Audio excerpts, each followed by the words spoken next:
and welcome. Welcome to class. Actually, I just saw this article on Pamela Anderson and I started to read it.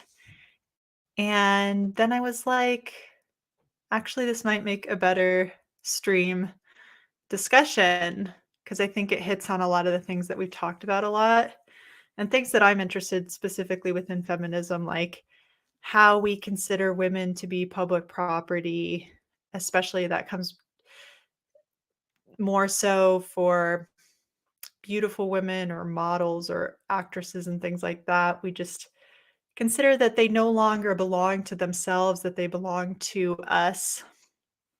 And I think that this article is going to hit on a lot of those kinds of themes.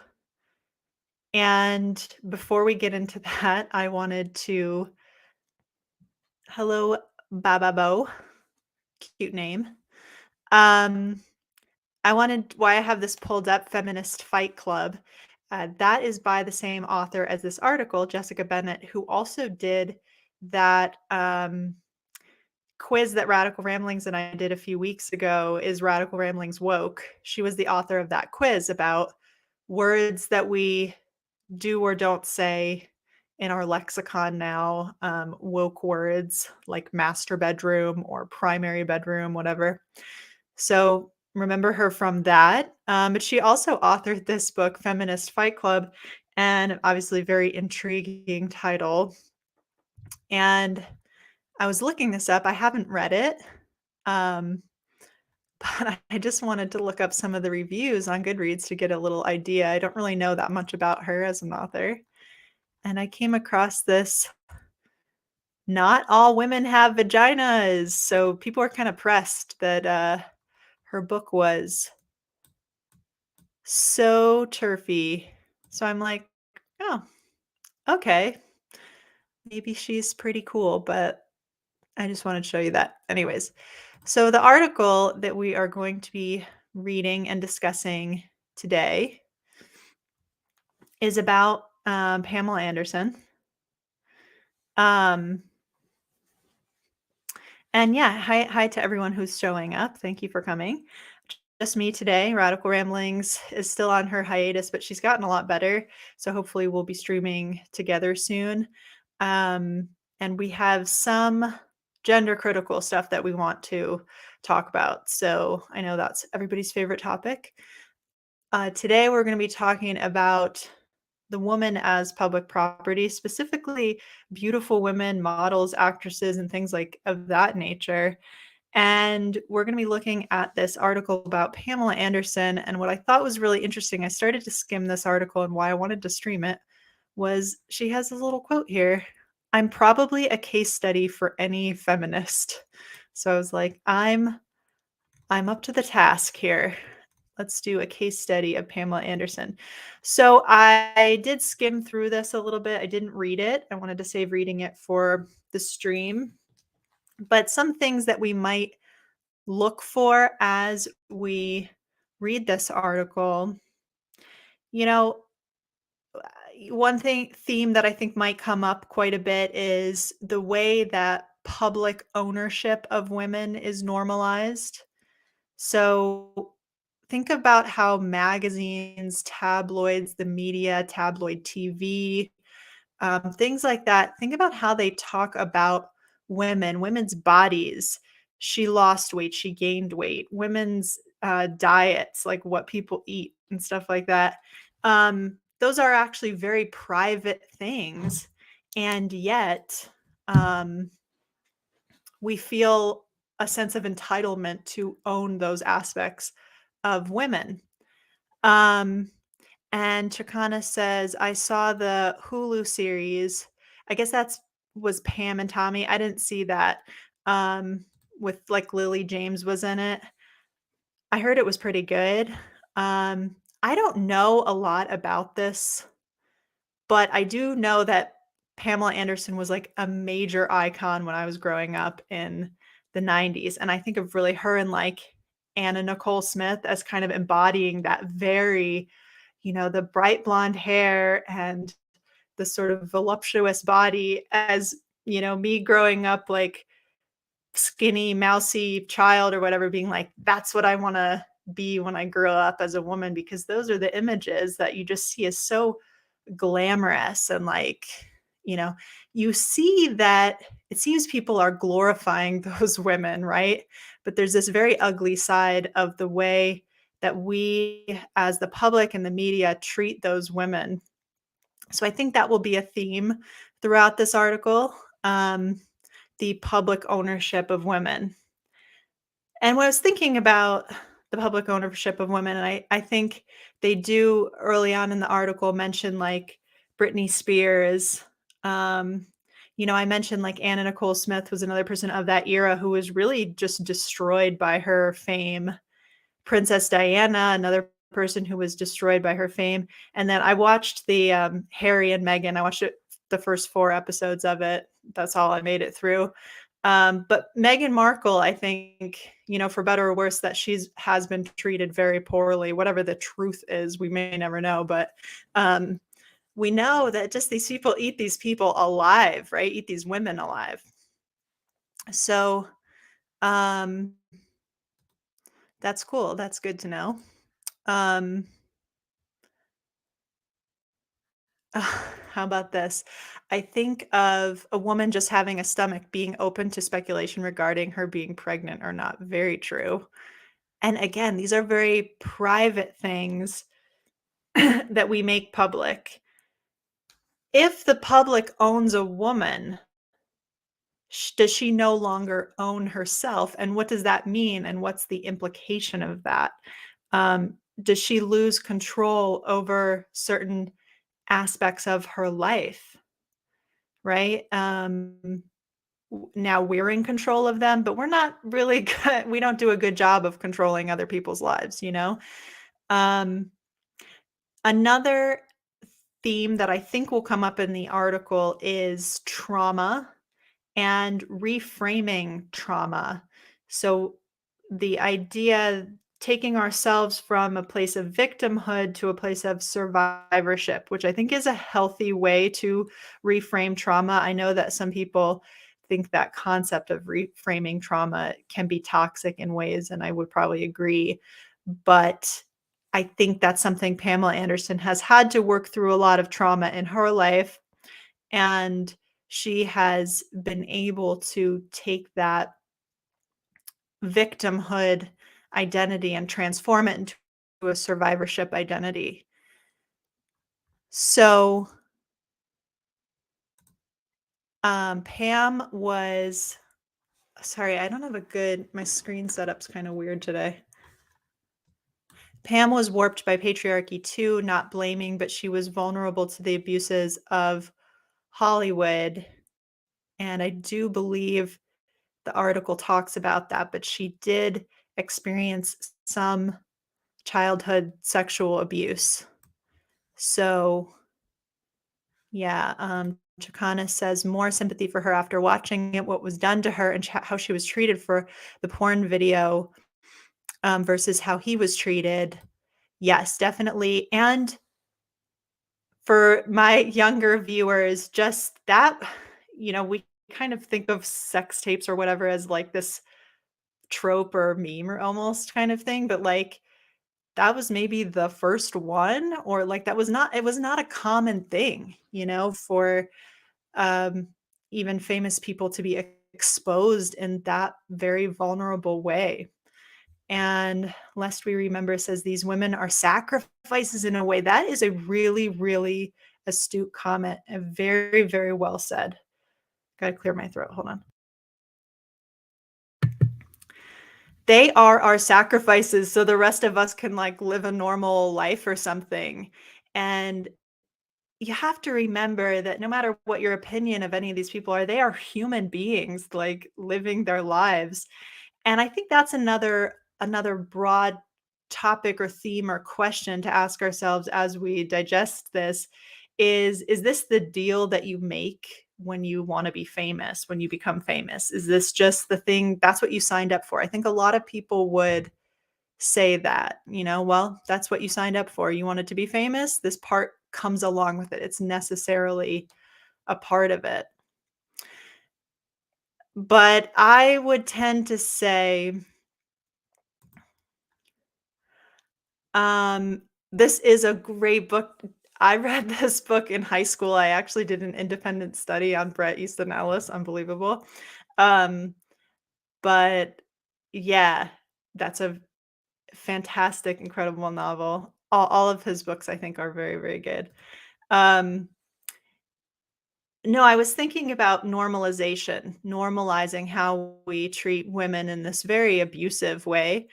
And I have been thinking a lot about drag and blackface. And I know people have a lot of, even within the radical feminist sphere, people have different opinions on that, which I respect all opinions on that topic.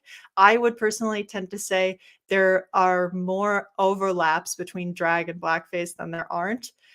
But, you know, blackface was a thing, forgetting that for a second, but just thinking about normalization for a sec. Blackface was a thing that was very normalized for a very long time. Like, no one would question it. Probably if you did question it, people would say, well, that's just how it is, right? That's a form of entertainment. There's nothing you could do about it, even if some people are questioning whether it's actually offensive, right? And I think a lot of people, but we did do something about it and it's gone and it's totally taboo, and you would be, canceled times a million if you did blackface now, right? But this kind of possession of women that's so normalized right now, I think people would have the same attitude towards it, like, well, there's not, that's just how it is. There's nothing that you can do about that. I don't know if that makes any sense, but I'm just saying, like, there's been certain things that in the past have been normalized that then we've, like, gotten away from and are now taboo, and maybe I don't know what the path would be, but is there a way to take this abuse of women and actually make that taboo so that magazines are not publishing articles on women's weight, they're not, hypersexualizing women, etc. So unless we remember says the deal you make, yes, that's what people mean when they say they sold their soul. It's true, just not in the way we often think. Yeah, I mean, I think some people who, you know, if you want to act, say you want to be an actor, well, like, that's necessarily to practice that craft involves a fame aspect to it. So if that's what you wanna do, you can't, you just, it's like a necessary part of it. Like, you can't act in a corner alone by yourself. You have to do it in front of an audience. So, yeah. And Takito says shaming works well. And, that's what the woke crowd has actually done really well, is shamed people into silence on certain topics. But is there a way that we could shame people to treat women better in the media? You know what I mean? And just a side comment, yeah, this isn't about drag. I just brought that in as sort of a side comment, but drag is so messed up in a different way, because imagine if the actors back in the day came out as transracial. I don't think anyone would have taken it seriously even back then. So, anyways, let's get into the article. We're already 15 minutes into the stream, so let's get into the article by Jessica Bennett. Howdy, expired milk. Howdy. I am sitting across from Pamela Anderson at her kitchen table, trying to explain to her that I have an app on my phone that will make me look like Pamela Anderson. What? She says, her blue eyes widening. What is it? What could it possibly do? I open my phone to show her. Miss Anderson, 55, puts on a pair of reading glasses, which is such a wholesome little detail to leave in there, I think. Just this idea that even the most glamorous and beautiful amongst us get old and need reading glasses. It happens. Then examines my screen, which has transformed my face into a 1990s version of her, hair in a tousled top bun, pencil thin eyebrows, mouth in a lip lined pout. She shrieks, "That's insane!" When I angle the camera toward her, she ducks out of the frame. I am not doing it myself on myself. I will not. I refuse, she says. She's laughing, but she means it. She doesn't want to look like a 20-something version of herself, nor does she want to relive that period in her life. Or at least she's not going to let someone else force her to do so. The world learned that last year, when it got word of Ms. Anderson's reaction to Pam and Tommy, the Hulu series that tells the story of her life, and in particular her marriage to the Motley Crue drummer Tommy Lee, the father of her children. That relationship began with a 4-day courtship in Cancun, Mexico, and a wedding, with Ms. Anderson in a string bikini, and mostly ended with Mr. Lee in jail after striking his wife while she was holding their newborn son. Wow, what a winner. The marriage began to unravel after a video of the couple having sex was stolen from a safe in their Malibu, California home, then went the 1990s version of viral.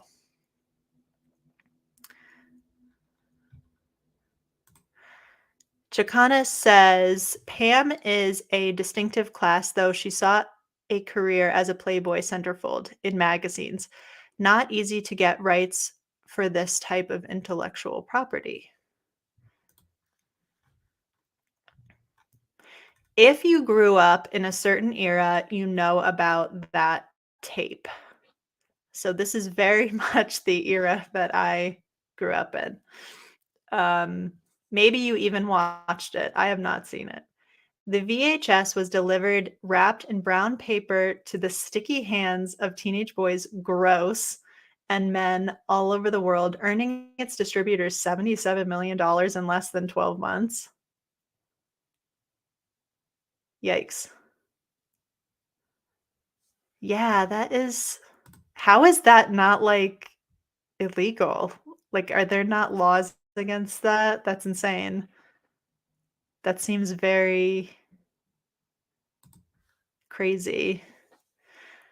What you might not have known, at least not until you watched Pam and Tommy, was that the tape was stolen, not leaked by the couple for publicity, as we've seen happen by other people, and that Ms. Anderson and Mr. Lee unsuccessfully sued to try to stop it.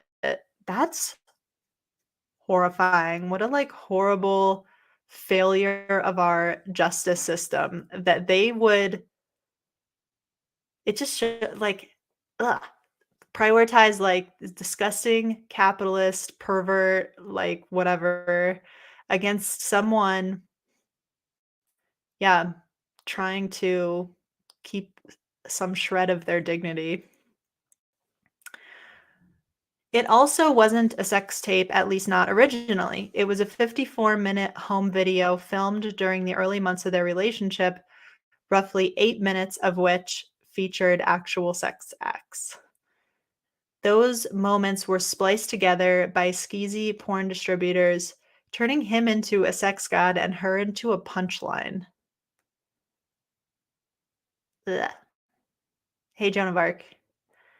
Pam and Tommy was meant to set the record straight on that bit of retro tabloid history and to depict what happens when millions of people got intimate access to the world's most famous sex symbol. But Ms. Anderson wouldn't play the game. I think this part's really interesting. She refused to watch the show. When Lily James, the actress who stars in it, reached out after taking the role to ask if they could speak, saying in a handwritten letter that she wanted nothing more than to honor her, Ms. Anderson snubbed her. A scanned copy of that letter still sits in Ms. Anderson's inbox somewhere unread. For Ms. Anderson, Pam and Tommy felt like just another exploitation. Except this time it came wrapped in the paper-thin promise of some sort of salvation. So I think at this point, she's like 55 years old. She's just like, leave me alone. Like, haven't you gotten enough out of me? Right? That's the vibe. I hate that I could watch this right now if I wanted to. Awful beyond words.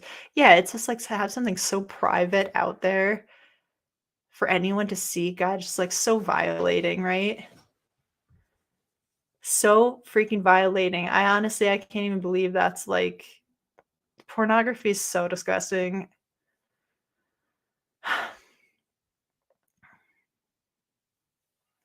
Yeah, I'm sure. This is oh god.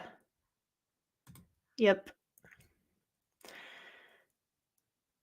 It was already hurtful enough the first time, Ms. Anderson tells me, pausing as she takes a tray of roasted vegetables out of the oven. She looks ethereal, and I think someone mentioned it earlier. She is, and I don't think the article gets into it, um, but she's a vegan and she's been an animal activist for like basically her whole life. It's like, wouldn't it be cooler if that was the first thing you thought of her, was like her animal activism?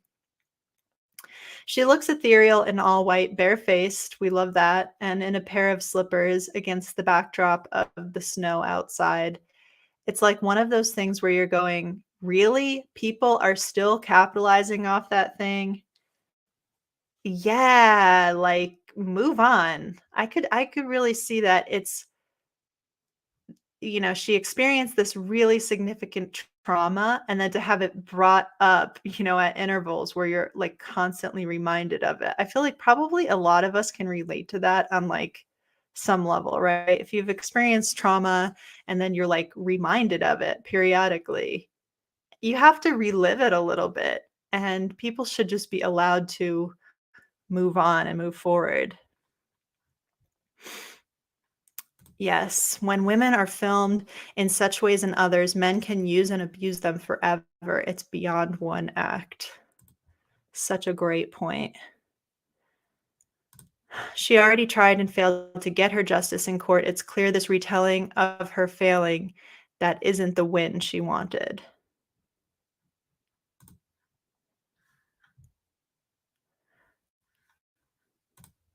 I got into veganism when I was 12, which was also around the time PETA was using her in these almost hilariously objectifying campaigns. I do first associate her with animals, at least. That's good.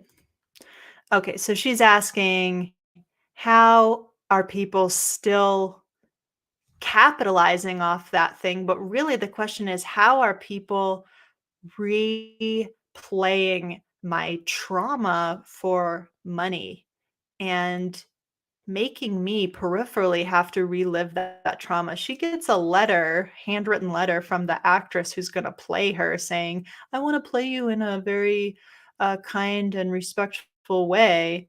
And she's like, I don't want this story to be told and retold and retold at all. And it's like, especially when you make a TV show about something, then there's press junkets and media, magazine articles and tabloids, and it like brings that all back.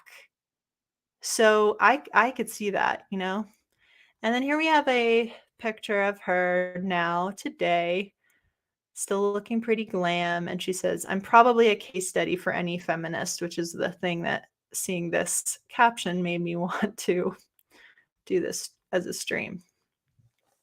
It is hard to overstate the influence that Ms. Anderson had on a particular era of culture, which happens to be the one that I grew up in.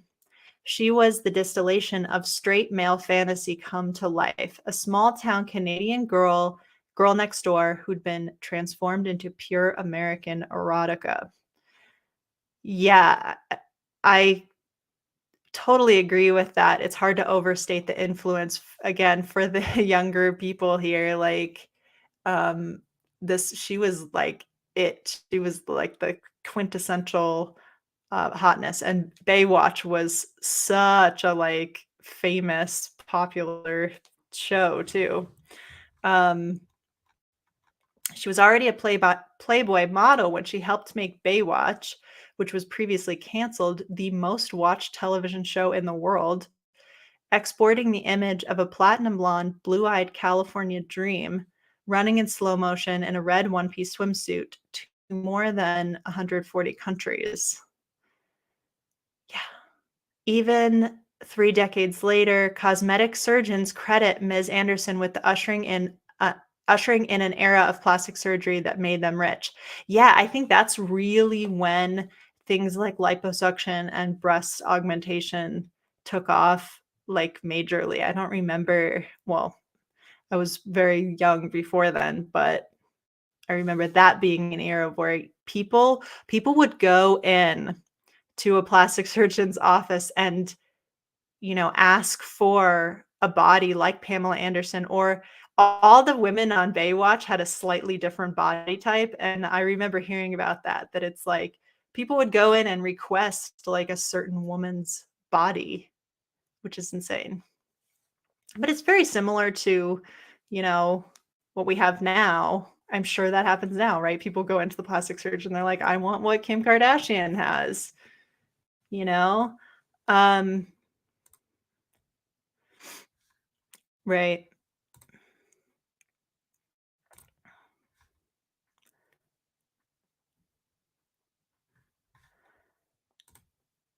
She recognized that a chance she had would come with such choices utterly depressing but true. Again, that sort of echoes back to what we talked about at the very beginning, that is when you wanna become famous for your looks and your body and maybe your acting or, as a model and things like that, are you selling your soul? Is just like you have to go along with all of the things that go along with that choice. I guess so, I don't know. Even 3 dec oh, yeah. She was the precursor to Girls Gone Wild, to the bared abs and sexy baby voices of Paris Hilton and Britney Spears, to a whole swath of culture that seemed to argue for objectification as empowerment, as long as you could convince yourself you were in the one in control. And it's interesting that she brings up Paris Hilton and Britney Spears just as, like, cultural icons, but they're really analogous women to what happened to Pamela Anderson, right? Paris Hilton, she had that sex tape release that she did that was totally traumatizing her, and she didn't want that out there, and she felt very violated and felt like she had to disappear and kind of go into hiding, which she did, and, her career or presence in the media and the world and stuff was, like, never the same after that sex tapes. That was very traumatizing for her. She has spoken about it, and it's really sad to listen to that. And then Britney Spears, the same thing. Oh my gosh, like, she has had actual mental health issues that have had to play out in court in front of everyone. Why do we it's almost like these women's trauma is the commodity, which is, and she just mentions these women in passing because she doesn't even mention these as analogous situations to what happened to Pamela Anderson. She just mentions them in passing, right? Like, because we don't even notice this stuff. I always say it's like the water that we swim in, this kind of sexist attitude towards women. We just take it for granted that that's how it is. So, blah, blah, blah. What do you say? To a whole swath of culture that seemed to argue for objectification as empowerment, as long as you could convince yourself you were the one in control. My friends, can we highlight this? This feels very radical feminist to me, right? I mean, maybe this is, like, why people were critical of her book being turfy and stuff. You don't hear this very often. I even hear this amongst radical feminists that self-objectification is a form of empowerment. Um, it's not. So there's that. But the liberal feminist era, which I think coincides with, the rise of people like Pamela Anderson. If you think of it going back to maybe the early 90s-ish time period, it's almost like that liberal feminist attitude that objectifying a woman is empowering. I mean, it doesn't it's almost like a way to explain away or justify or like rationalize the rise of people like that, if that makes sense.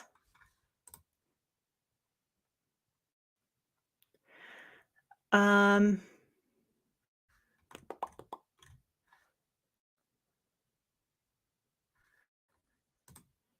how are these not counted as leaked nude/revenge porn? Totally agree. I don't know if the law has changed since then, if there are any um, laws about that. And again, this is a theme. Can a woman even become famous without an objectified body?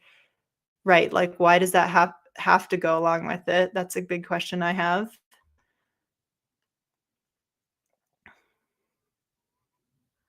Oh, this is a great comment. Men are so drawn to women that are vulnerable. They are hardwired to look for the signs of a subject with little hope and thinking they have fewer options. So, are men drawn to women that look physically vulnerable, like small and stuff like that, or mentally, emotional, or maybe all three?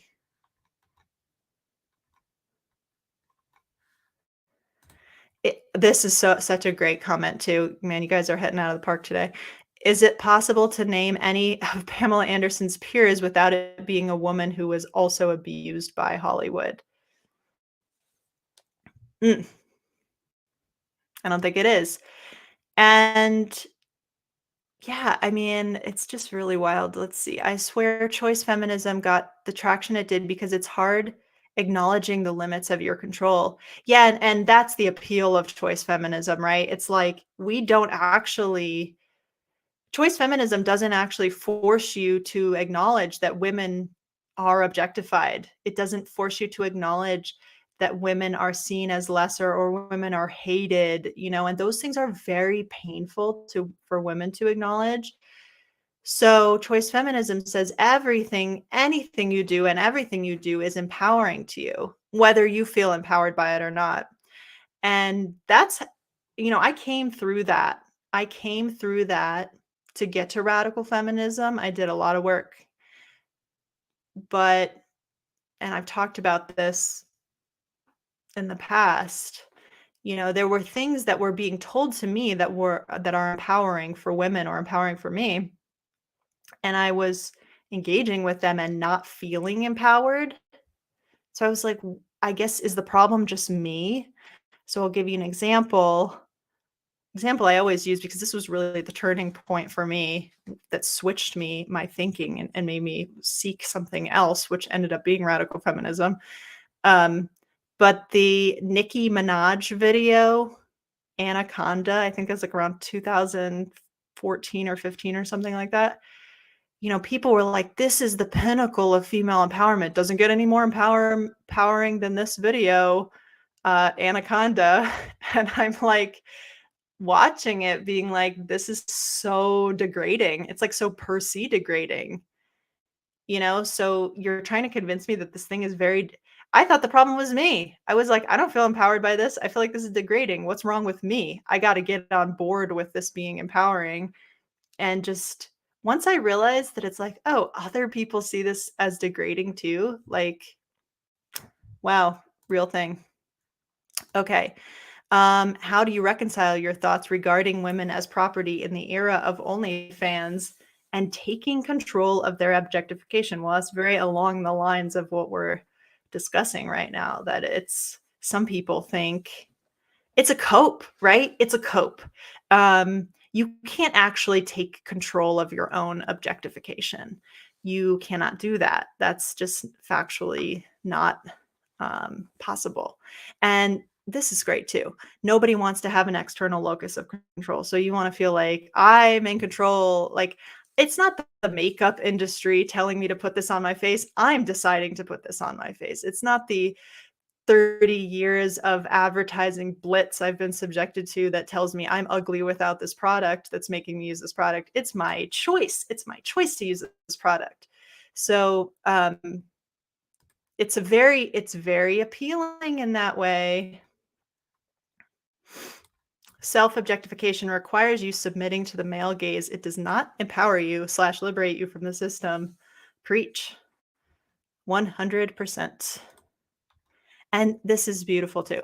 Joan of Arc says, all women are affected by it. So OnlyFans women are hurting other women and they aren't embracing their own sexuality. They are performing for men's desires. And that's also, and I don't want to go too hard on Pamela Anderson in this, but she was part of that, right? She was complicit in it. It went so many steps further beyond probably anything she agreed to, but she helped create that monster by being a part of it. We don't have women who agree to do these things and agree to participate in OnlyFans and, all this stuff, then it stops and it stops. We don't have women who agree to wear makeup. It stops. And we don't have women who get plastic surgery. It stops. And then no women feel that pressure. So women perpetuate this system that hurts women and benefits men. So women are not off the hook in radical feminist analysis. We do acknowledge victimhood. We do acknowledge the structure in which this all happens. And, women are in this place where we are vulnerable to these things. But if you're aware of it and you know about it, then you have a responsibility to not participate in it in a way that hurts other women.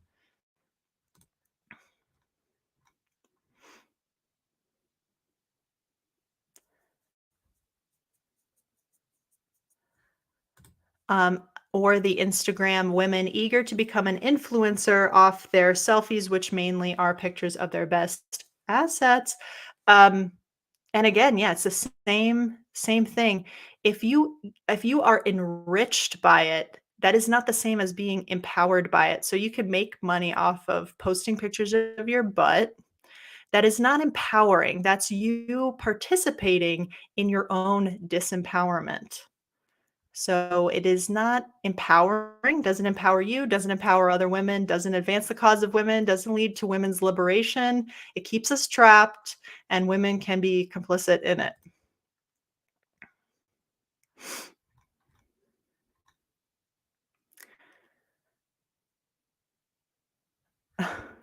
Well, this is what we were talking about a few minutes ago. Men drawn to vulnerable women. Joan says she's under 5 feet tall, and it gets some real weirdos interested. Then I start talking, and they're like, "Oh no." um, and Bababo says, "I remember reading about how epic feminist Nicki Minaj was online for Anaconda and hearing male classmates joking, rewatching the video over and over and being so confused." And again, that was, if I can point to any one turning point for me in my thinking about liberal feminism, because at that point, I just knew that as feminism. I had never been exposed to any of this radical feminist ideas. Like, I just knew feminism, there was one, that was it. So and I was like, well, of course I'm a feminist. I believe that women should be equal and whatever. I didn't realize like there's this whole feminism that's not centered around equality and like faux empowerment, but that's actually centered around liberation. But yeah, when I saw that Nicki Minaj, and I was just like, this is what feminism is? Well, guess I'm not a feminist. I don't know, because this is like pretty disgusting to me. And I know there's still women who will say, "Oh, well, you're just a pearl clutcher," or you're like, even people will say you're racist or something for saying that you find a woman showing her intimate body parts, you know what I mean? Like, that video is so explicit. So, pornography being distributed in this very mainstream way to, like, even children, again, I'm gonna be called a pearl clutcher or something for saying that. How is that empowering to, like, women or anyone? Um,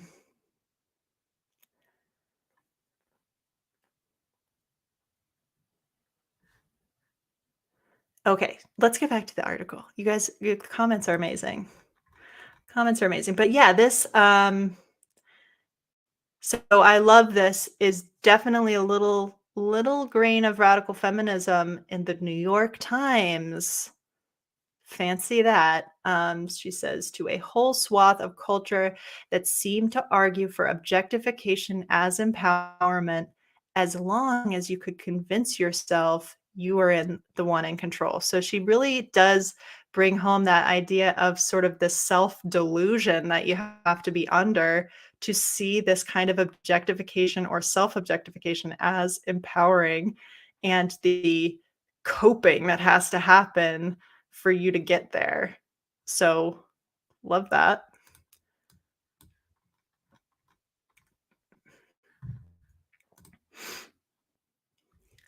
Though to say she was objectified almost doesn't do her treatment justice.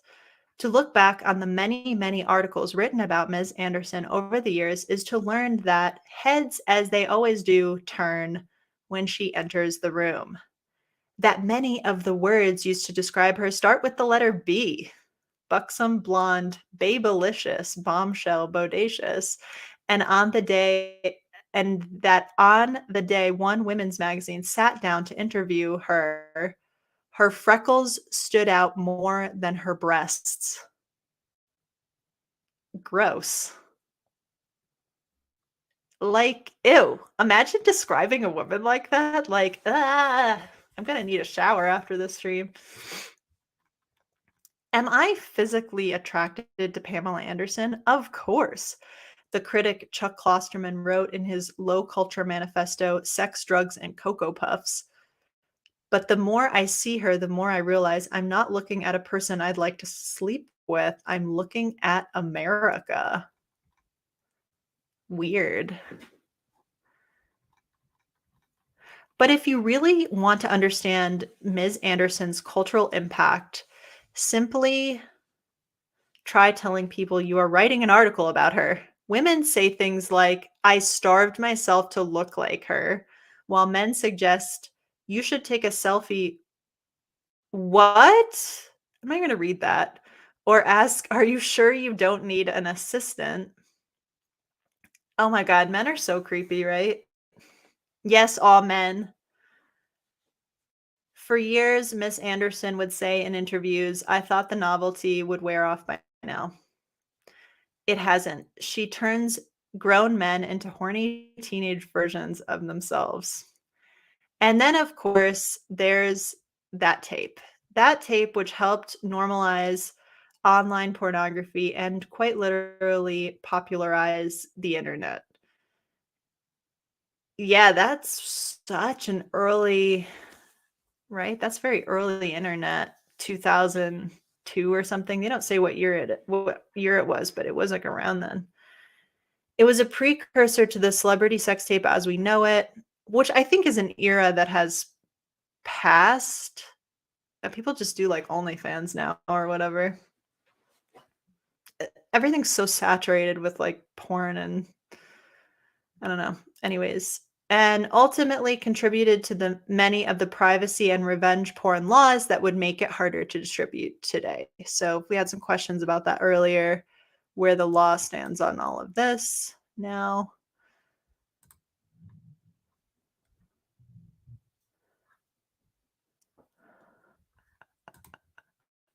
Joan is too real. Mhm.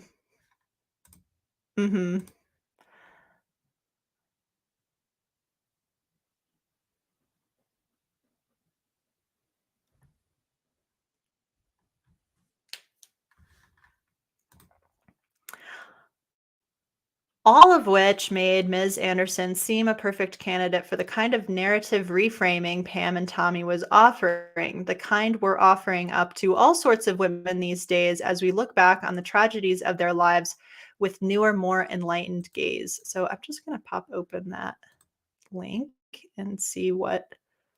Okay, so let's take a gander at this. Is another article, I'm guessing from today. No, March 31st. It only has 2 comments though.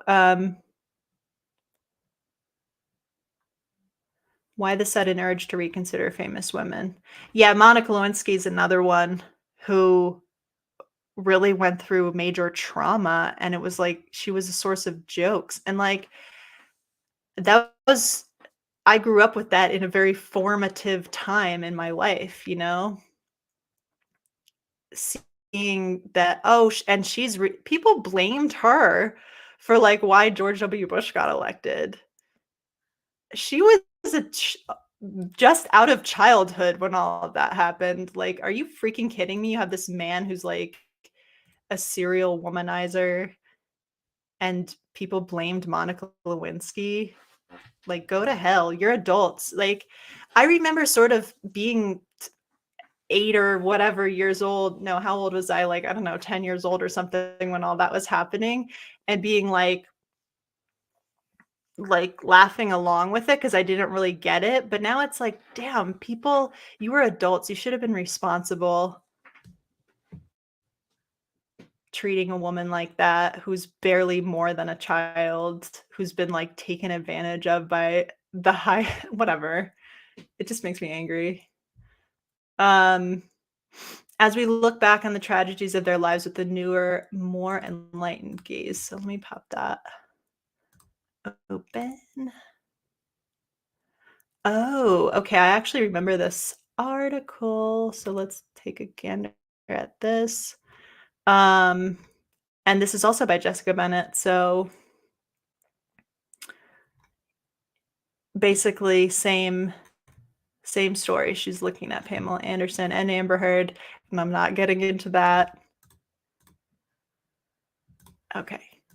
And yet, isn't it all a bit patronizing, this notion that a TV show should swoop in and correct the cultural record on her behalf? I agree. It is patronizing for sure. At the very least, it's awkward. I mean, I'm probably a case study for any feminist, Ms. Anderson acknowledges, and she considers herself one, by the way. But she's not dead. Isn't it sort of weird for someone else to re-examine her story while she's right here? That's that's a real interesting topic right there. Like, this TV show has said, "We're going to, um, you know, retell your story and give you this redemption narrative on your behalf," and she's like, I'm here. Like, if I wanted to do it, I could do it myself, you know? So, that's super, super interesting.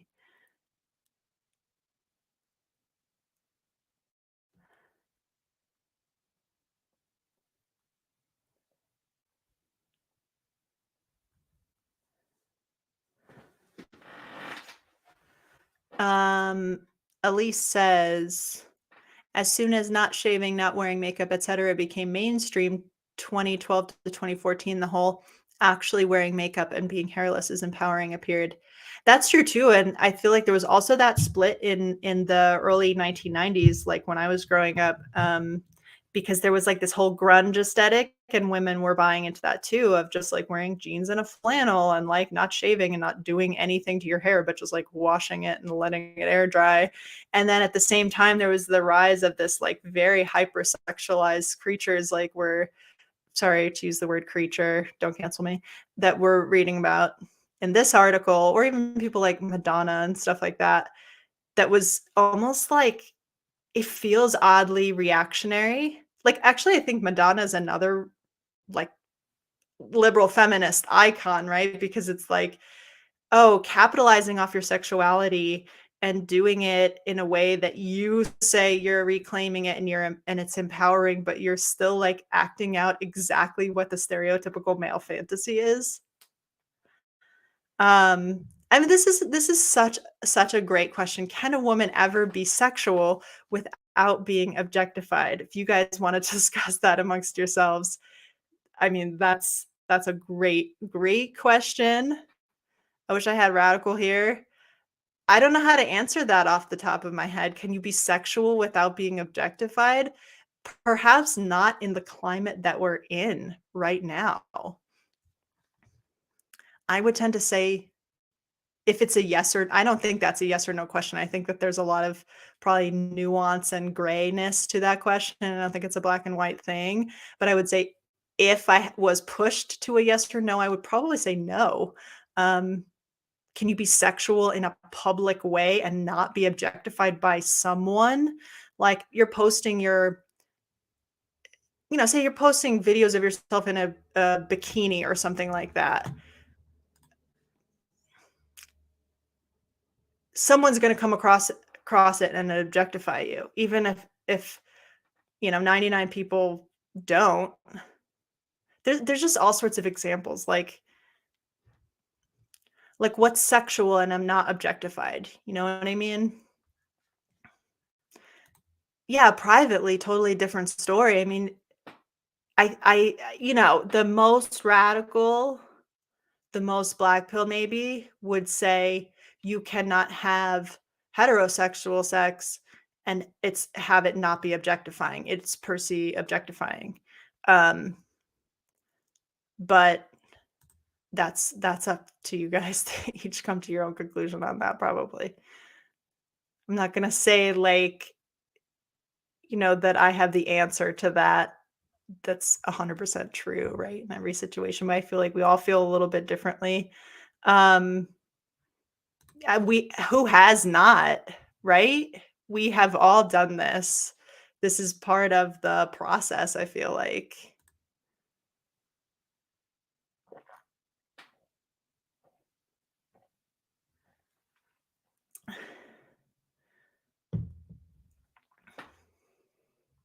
Okay, Silent Voice says being sexual without being objectified, not today. Every part of a woman's body has been fetishized and marketed to sell products. And in fact, we are objectified when we're wearing a burqa and, you know, what do they call it? Niqab. Like, we're still objectified no matter what you wear. It's just baked in. So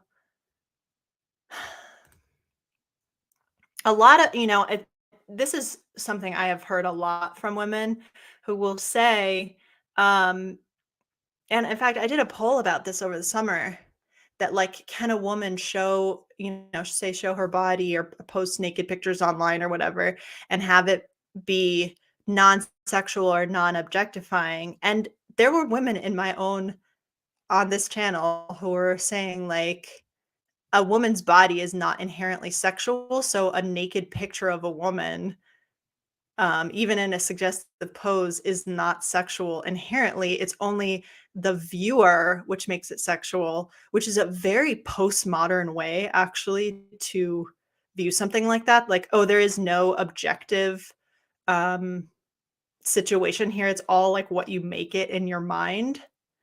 Right? So, like, say if I were to post a picture of myself in a bikini in a sexual or subjective pose or suggestive pose, like, on my channel or whatever, is that sexual? Or is it objectifying? Is it self-objectifying? Some women will say, no, a woman's body is not inherently sexual. It's only the viewer which makes it so. And I personally would disagree with that. So.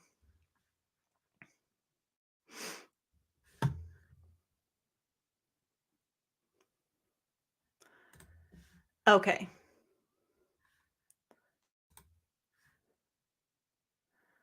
Um, do do I need a moderator? Does anyone wanna be a moderator? Because I can do that. I just need a moment. Um, and also, like, if we're talking politely, we can do that, you know? I don't have, like, the bandwidth to talk and also, like, monitor the intricacies of what's happening in the chat, so just let me know. Okay. I can't assign a mod easily, but, like, anyways, whatever. Okay, let me just can we all just be, like, pleasant to each other? It's okay, here's the thing, on my channel, it is okay if we have different ideas about things. Everyone is welcome to talk about them. If I would say if you're trying to make a point and you're trying to make it over and over and over again and no one is getting it, then maybe just move on from that point and drop it and whatever.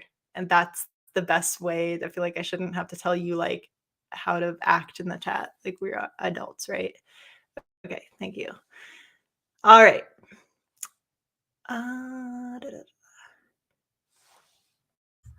I just blocked it out. Oh, continuing on here. Our bodies can be sexual but aren't inherently sexual. Are our bodies sexual when we have menstrual cramps or menopausal hot flashes or vomiting, etc.? Well, do I have to say that that all is someone's fetish? Like, yes, is a woman just standing in her naked body, just standing, is that like sexual? Like, yes, someone will interpret it as such. Again, it's that, you know, postmodern type thinking where there is no such thing as objective reality. Lily's cramps right now. By the way, I'm on like day 42, guys. Where is it? Where is it? Is it ever coming? Am I pregnant with the second coming of Jesus? Maybe it's a girl this time. That would be pretty cool. Day 42.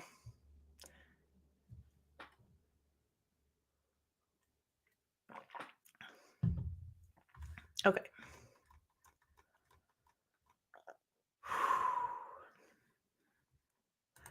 Yeah, well, this is a good question, is like, what is your sexuality then? Who gets to decide your sexuality? Who gets to decide whether your body's sexual or not? Like, we should be able to decide that, but I still don't think that posting pictures of yourself in like very little clothing is, which women do that for a, like, but the question is like, why do you do that? It's for attention from who, right? Why do it? You know? Hey, hey, bestie. All right.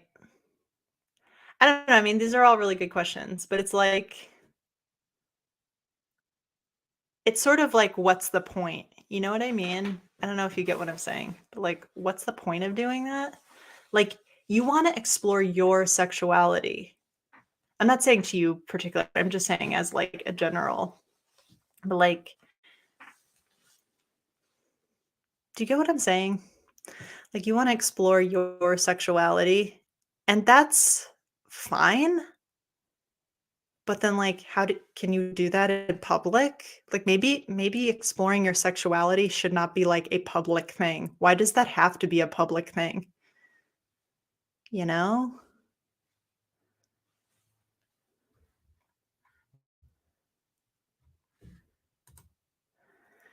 For attention, they know it will happen. I give women more credit than the notion they're ignorant to hungry eyes.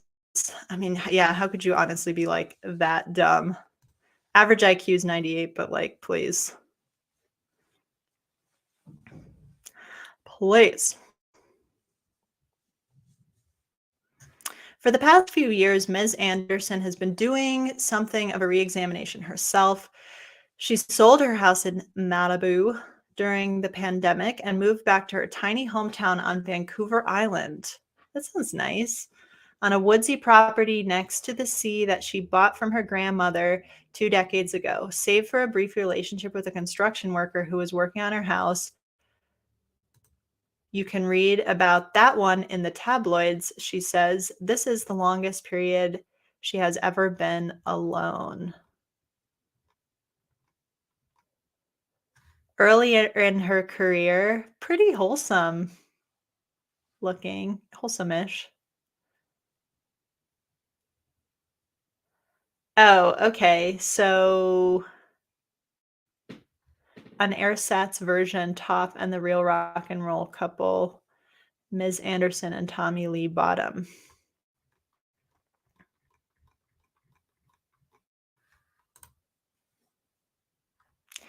Oh, this is interesting, and I am not an authority to speak on it at all, which I wish Radical was here to. I mean, if you're still here in the chat, Radical, maybe you could say something about this, but I think that, um, cancel me if I'm being ignorant or whatever. I do think that for some lesbian women, their sexuality is still informed by tropes of from heterosexuality.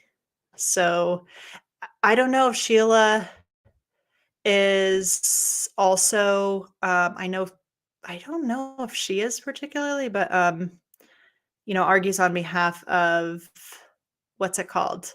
Um, where you're a voluntarily a lesbian, political lesbianism, which is like to me and to many lesbians, radical including, um, very offensive concept because I always make this joke, but like I'm the embodiment of the fact that you can't choose your sexuality.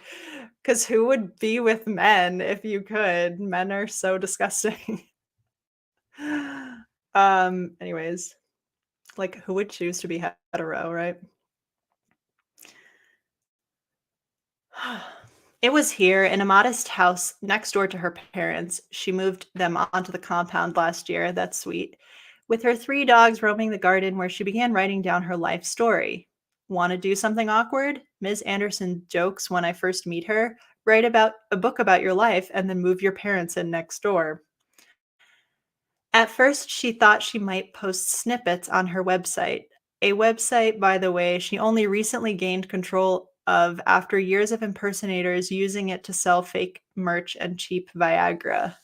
Let's see her website.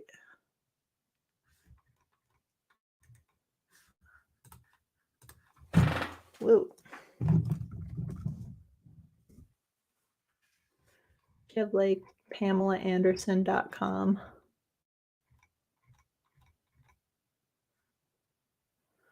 Oh, Pamela Anderson Foundation.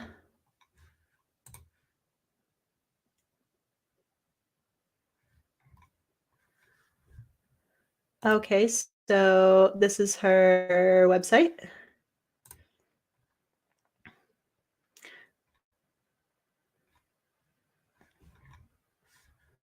Kind of classy.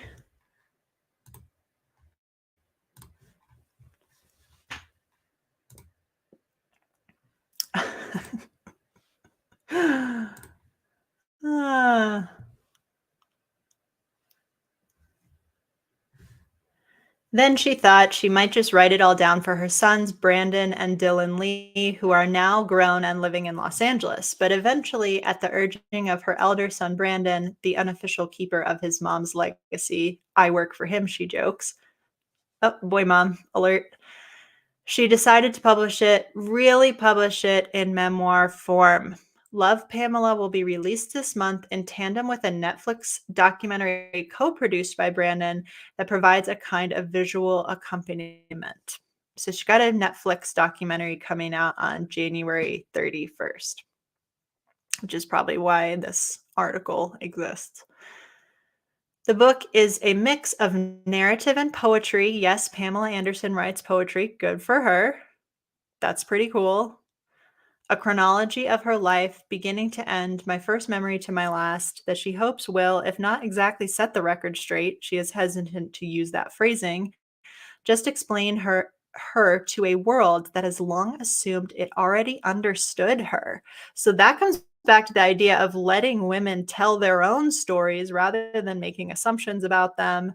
Sometimes they don't want it. They're just like, leave me alone. I don't want to tell my own story. But if they want to tell it, they should be the ones to tell it.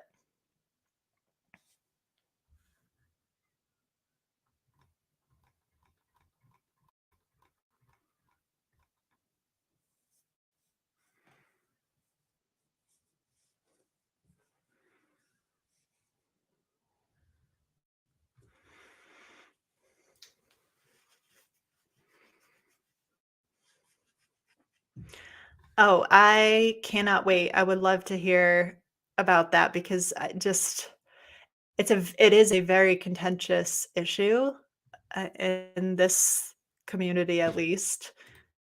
Um, and I get what those women are saying about a woman's body not being inherently sexual. Like, I get that, but that's sort of like it's like this, fantasy vision of it's not in alignment with the actual factual reality in which we live. It's like this fantasy in which women's bodies are neutral and they're not coded in any specific way. You know what I mean? Like, just not reality. It could be cool, like, you know, post a picture of your naked body. I think, again, like posting. Why do you post anything? It's for attention.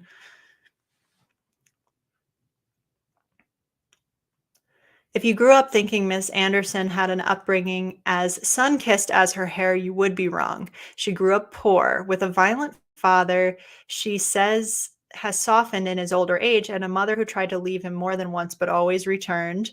Her childhood was at times unbearable, she writes, checkered by abuse.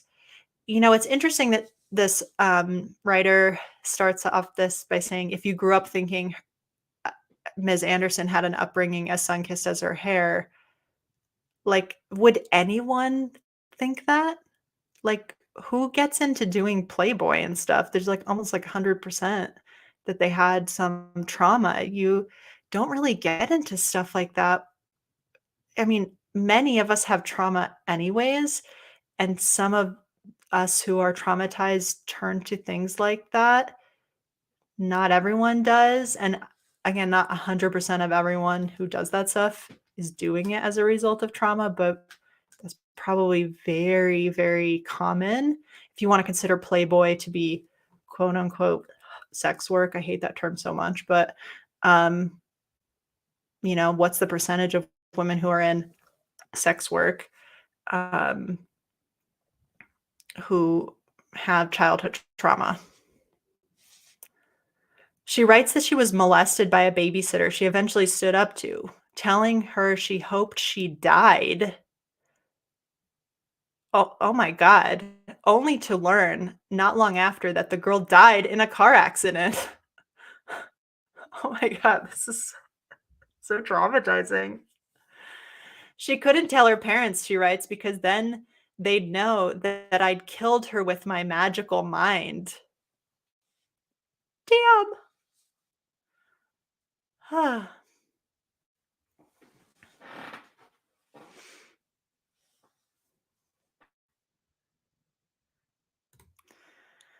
Beatrix knows 3 women who have been in Playboy, and yes, they all had trauma and were groomed.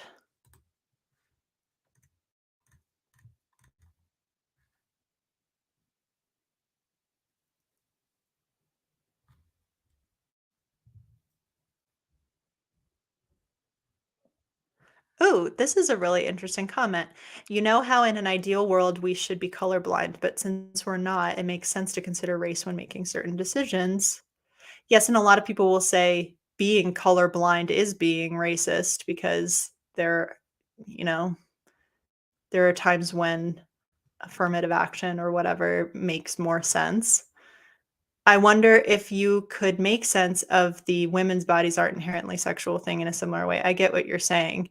The the fantasy versus the reality. Like, if there was no racism, then we could be colorblind, and that would be optimal.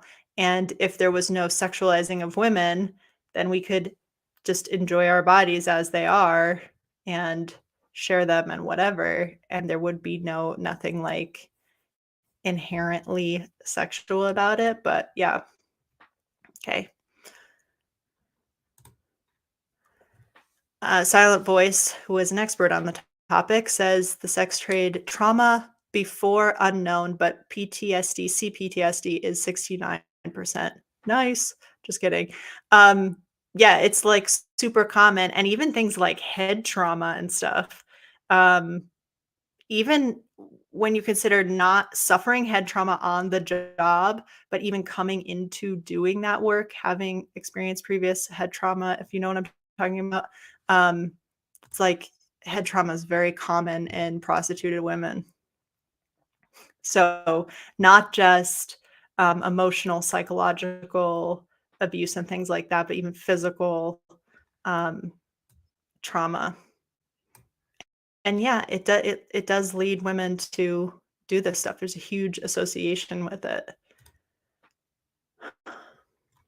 Her first sexual experience with a man at around age 13 was with someone more than a decade her senior and ended in rape. I'm sorry, but any sexual experience you're having at age 13 is rape the whole time through. It didn't end in rape. If it's a sexual experience at there's no such thing as a sexual experience at age 13. There's rape and trauma. Yeah. I mean, I don't think this so far I'm kind of on this author's side with how she's telling this, but um that may be just getting a little too granular, I don't know. She had a high school boyfriend who once kicked her out of a moving car. Oh god. And another who let his friends assault her in a back seat. I didn't tell anybody, she writes. I just blocked it out. Okay, that's so horrifying. And this is a woman who other women were idolizing as a standard of beauty and this like ultimate, goddess of perfection, to the extent that they would go to a plastic surgeon and say, "Give me Pamela Anderson's body." But they don't want Pamela Anderson's body that was assaulted in the backseat of a car. They don't want Pamela Anderson's body that was kicked out of a moving car. They don't want Pamela Anderson's body who was raped at age 13. So, I guess, it's so weird, like, we idolize these women whose lives have just contained so much trauma, and we don't think about the trauma aspect of it at all, even though that's really central to her story and very formative probably in her life.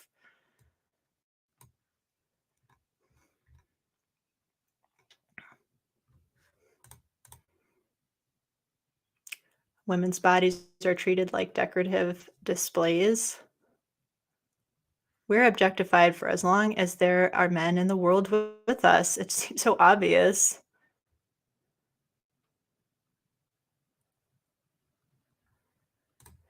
I could say the only way I could see this being like is if men and boys didn't exist. And then I would say and that heterosexual objectification just did not exist, by dint of men not existing. Then I would say do as you please. It's not gonna have any impact on you or anyone else. Um, Ms. Anderson was working in a tanning salon when she was discovered in her early 20s at a local football game. The Jumbotron panned to a fresh-faced brunette in a Labatt's beer t-shirt, and the company promptly hired her as a spokesmodel. Playboy quickly came calling. It wanted her for a photo shoot in Los Angeles, and fast. She decided to do it in part to defy her fiancé at the time, who forbade it. That same guy, she writes, once told her she was too sexual to be trusted while having an affair. Men are angels, aren't they? She threw up during the first photo shoot after a makeup artist touched her breast.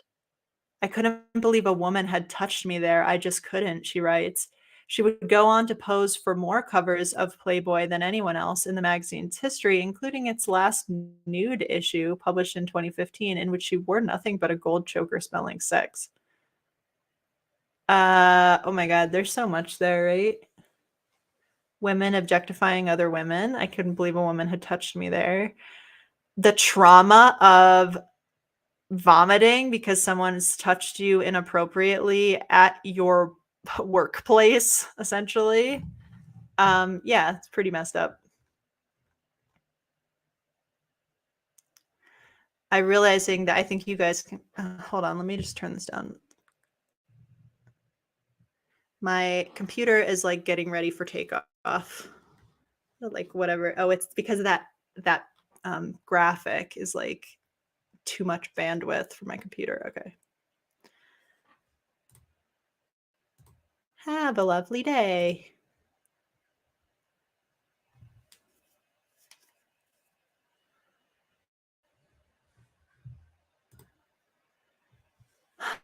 That Pamela Anderson hypersexualized creature was the subject of sexual trauma is not coincidental, of course. She writes that learning to see herself as sexual was how she took back some control.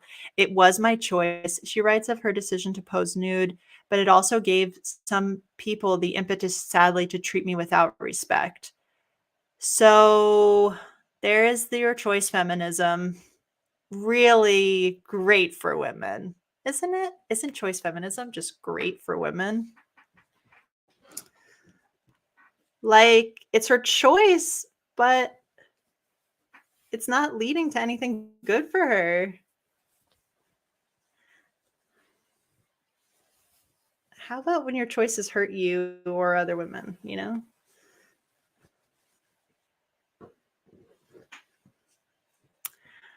Ms. Anderson parlayed Playboy into bit acting roles like Lisa, the Tool Time girl on Home Improvement, but it was playing the lifeguard CJ Parker on Baywatch that truly imprinted Ms. Anderson into the cultural memory. Baywatch was one of the most widely distributed shows in history, and many of its international deals had Pamela clauses to ensure she would appear in them, she writes. Soon came the products Baywatch Barbie, a Pammy Cola. Her face and body appeared on trading cards, prepaid phone cards, stickers, and blow up pool floats. I've had so many people tell me, like, I just wish I could bottle you up and sell you. She tells me it's like I'm not a thing. So she like gets it on some level. But you can't say it's my choice to sell myself and then say I'm not a thing. Like, you cannot have it both ways. You can't say it's my choice to objectify myself, but don't you objectify me. You know, that's the thing with objectification. We don't just own objectification. Like, once we put ourselves out there as a thing, then you become property. I think. I don't know. Aw, Radical had a Baywatch Barbie that came with a dolphin friend. If women choose it, it's okay. Well, women say that too. It's not just men who say that.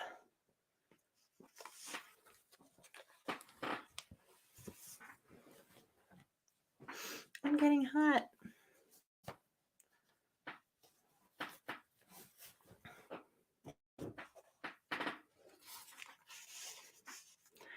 Even before the sex tape, Pamela Anderson was among the most searched terms on the internet. By 2000, Guinness World Records named her the most downloaded star of all time.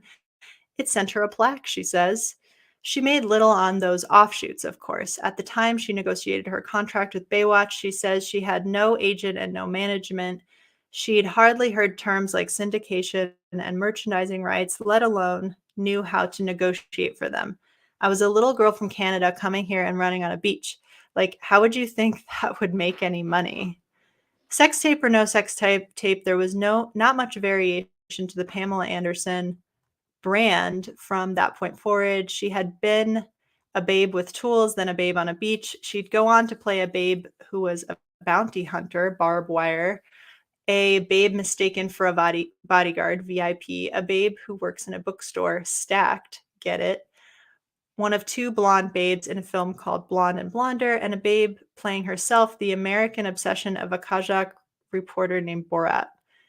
But she was also in on the joke, at least to a point, undressing on SNL to overcome her stage fright, marking off her body parts like slabs of meat for PETA, embodying the role of animated cartoon in Stripperella, created by the Marvel legend Stan Lee, about a superheroine who could cut glass with her nipples. What? He wanted to make the cartoon nude. Miss Anderson said no. My breasts have a career, she once joked in Esquire. I'm just tagging along. Sure, she has things she wishes she could do over. The breasts implanted, then deflated, then implanted again.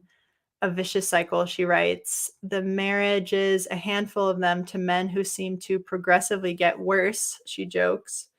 The bad career choices, reality TV, worse financial decisions, including a hefty tax debt, leading to even worse career choices, Dancing with the Stars. But that's not the same as having regrets. I guess the sex symbol E thing is part of what people think of me, she says, and it's not like I'm trying to change it. It's just that if anyone is going to tell the story of Pamela Anderson's life in 2023, it's going to be her. So here's a collage of her life put together as part of her book writing process, a detail from her home in Canada, Virgin Mary.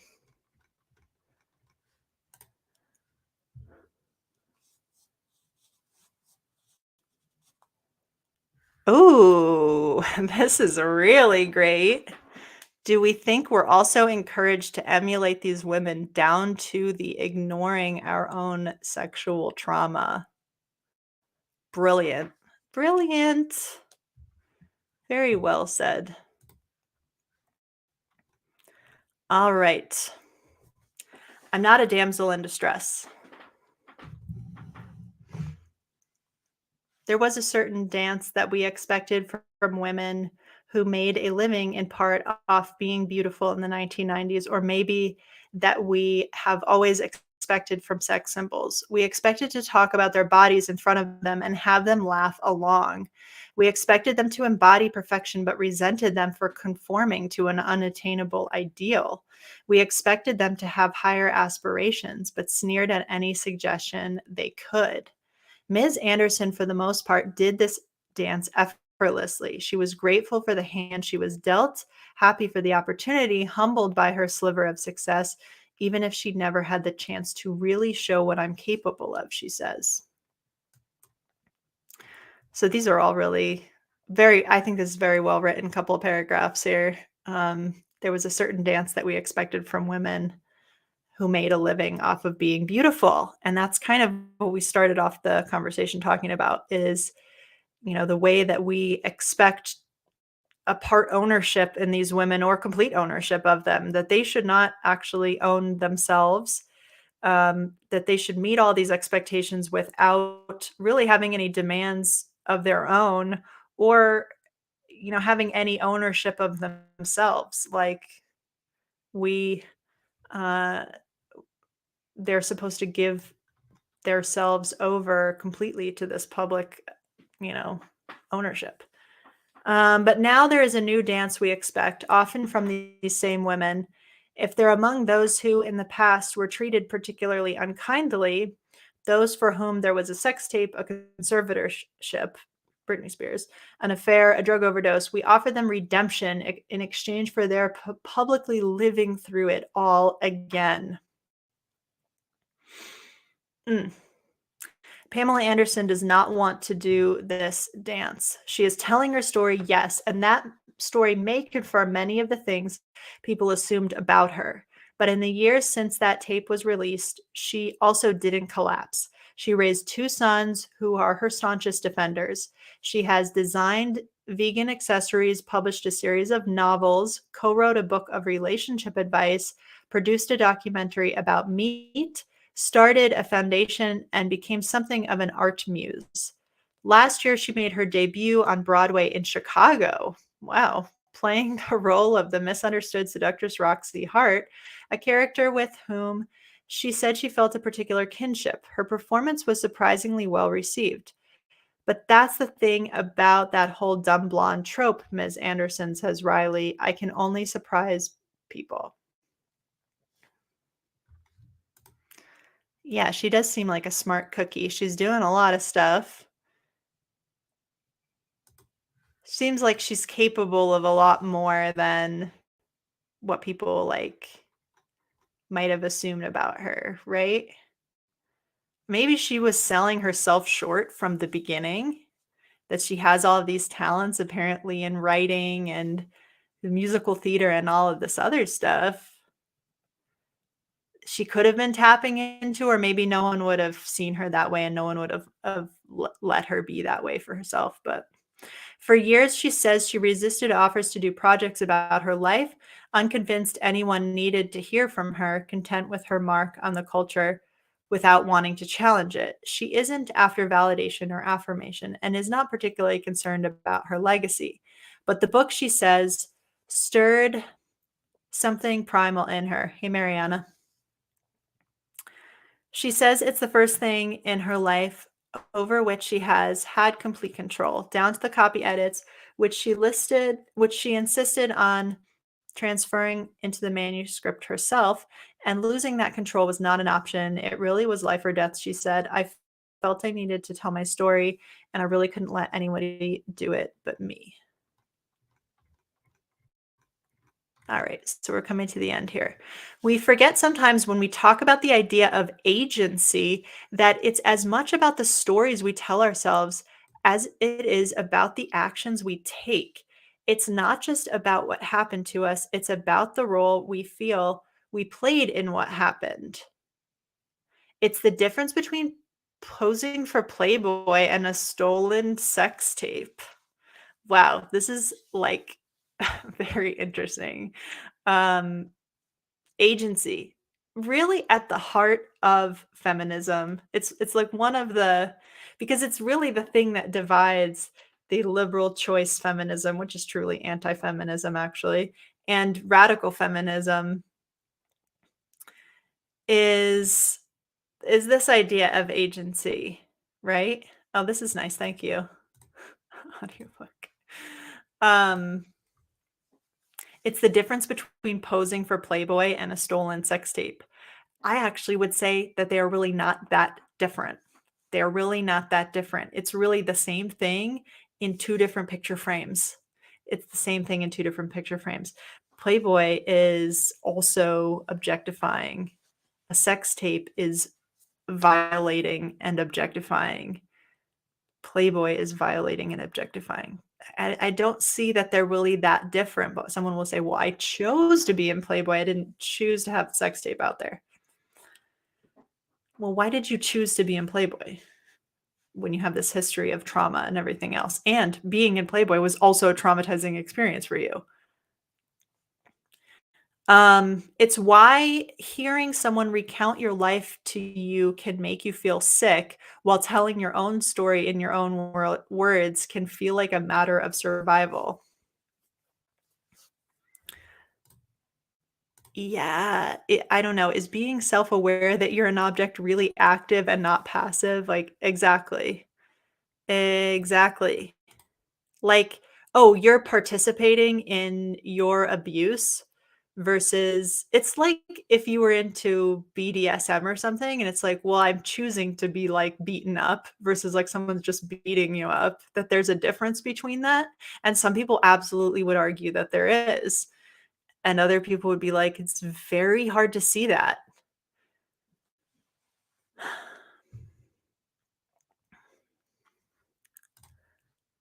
We see a trajectory of a girl who was minimalized and objectified. She was taught this was how you can be relevant and successful, led to believe her beauty was her greatest asset. Yeah, and being beat you to it.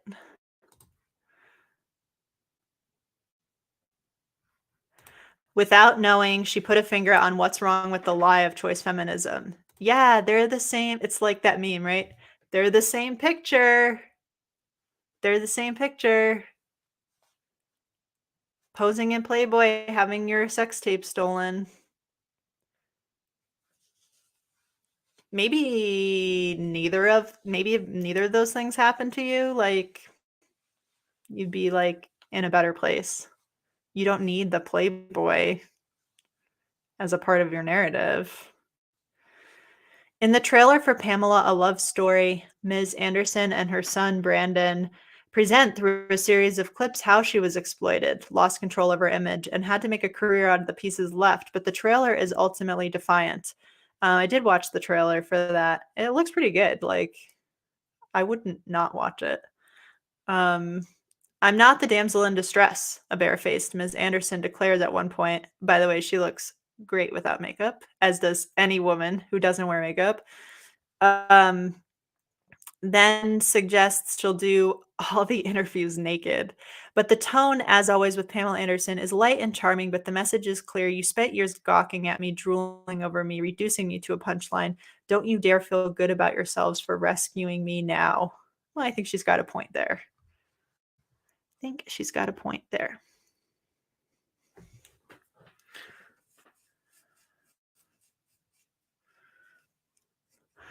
I often wonder if this is all about ideas of survival.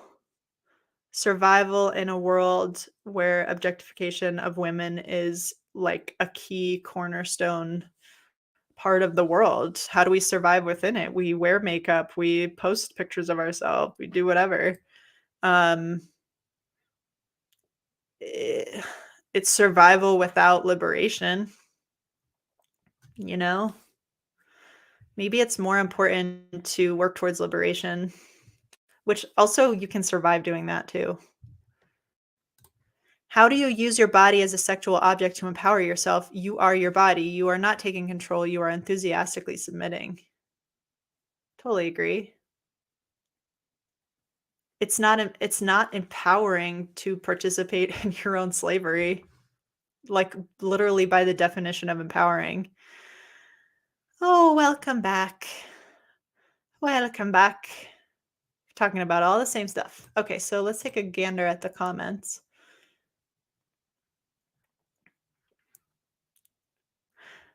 Great piece. How could anybody not like her? She has lived, made messes, cleaned them up. She has learned and evolved. She is a mom and loves her family. She has survived her childhood. I hope she is happy, and I love that she lives on the island. It is paradise. Um, she's a mom and loves her family.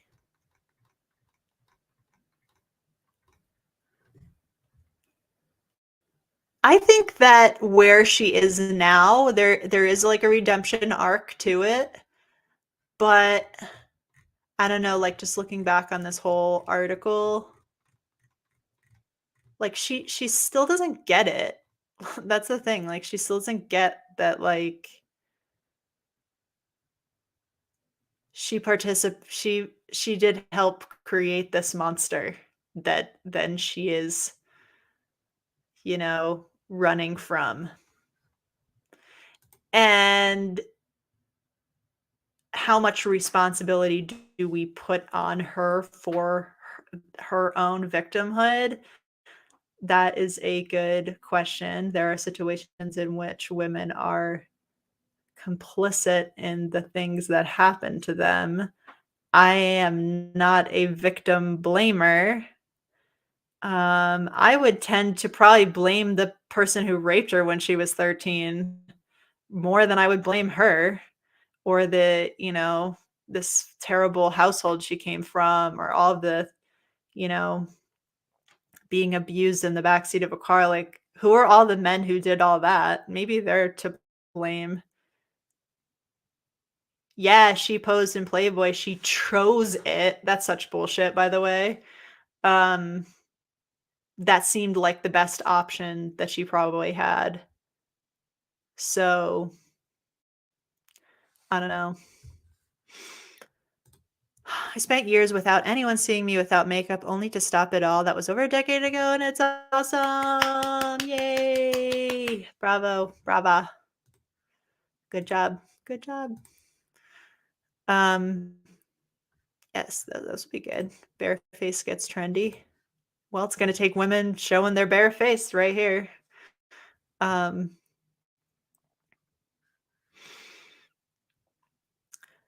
sons, you don't have a lot of control if you're gonna be a mom over what I mean,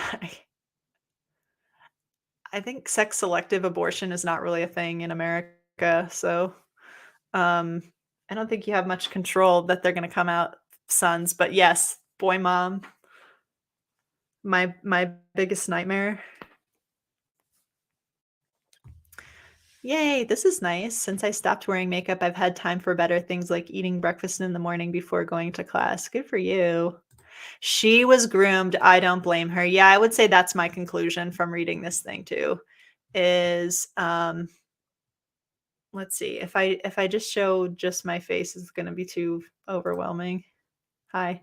Um, I would say yes, that would be my conclusion and takeaway from this article as well. That she was groomed from early on. She was very beautiful, as many women are, and she got placed on this path, and she couldn't get off.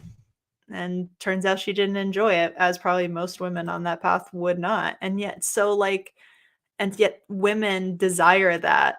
That's crazy. I think that's another thing we could take away from this is just listen to her. How horrible this arc and experience was. She's only coming to this redemption narrative now at 55 years old, like having spent all of that time suffering over and over again. So why do we reach for that? That's like the question. You know what I mean? The stuffed animals.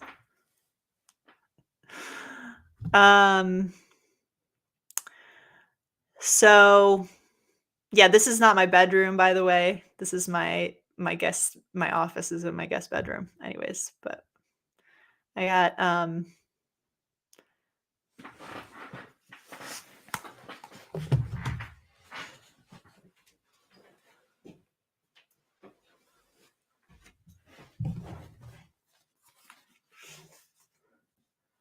my sister gave me this one. It's a little unicorn pastel. It's really cute. And this was my prize for winning the gingerbread house last year. I got this little bear. So anyways, the bed is very comfy and I do sit there all the time when I'm taking a break from work. I have like 8 pillows on there. So I just and then also, well, just give you a tour of the room. It's like slightly messy, but just for me. I bought a TV and I put that dresser together myself. So my thought was I could sit on that bed and play PlayStation. The TV is actually like too small to sit all the way back there. And it's like a 50-inch TV, I think. Whoopsie.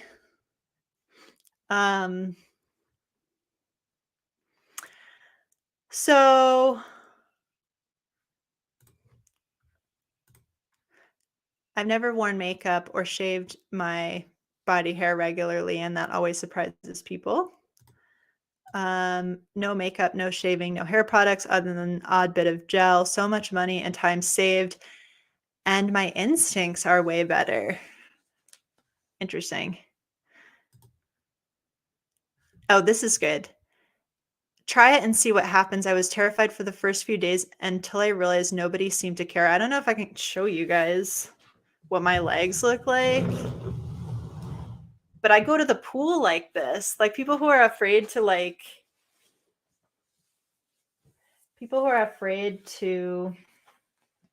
go out.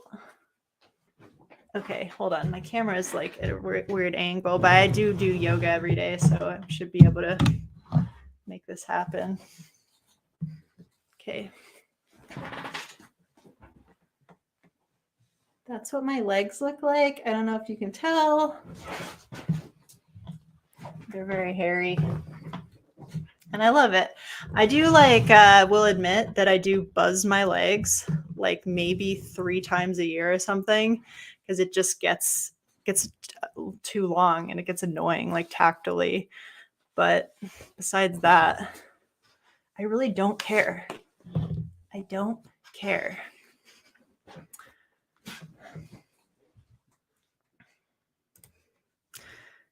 Can I just air my anger that trunks for ladies don't exist in most shops? Like, can I have a mid-thigh length swim shorts and a sports bra style top? I know. That would be nice. I actually was looking, because I was thinking about that. Let's see. Let me go here.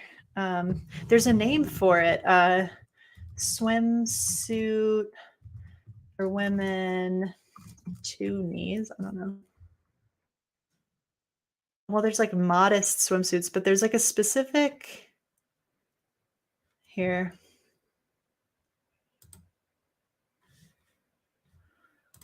Yeah. Like this style.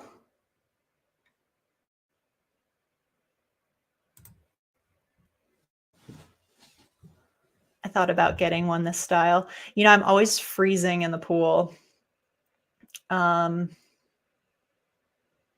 Neck to knee tech suits is what they're called. Oh, well, like these are probably really expensive though. This is for like racing or something. I don't know. I think that's a pretty good look though. Goodbye.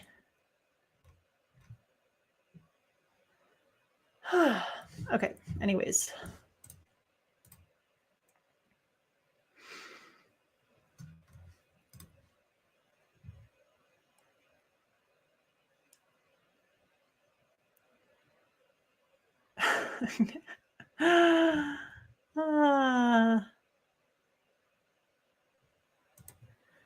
I don't advise a haircut. All hairdressers are in the employment of the government.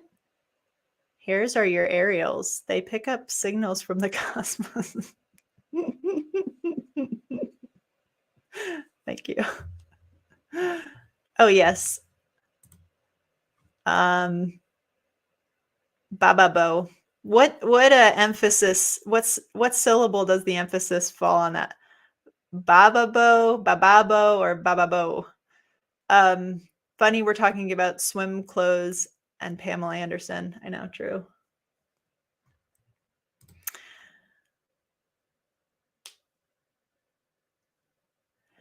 So, yeah, I think that was a good article. That was worth reading. Radicals, since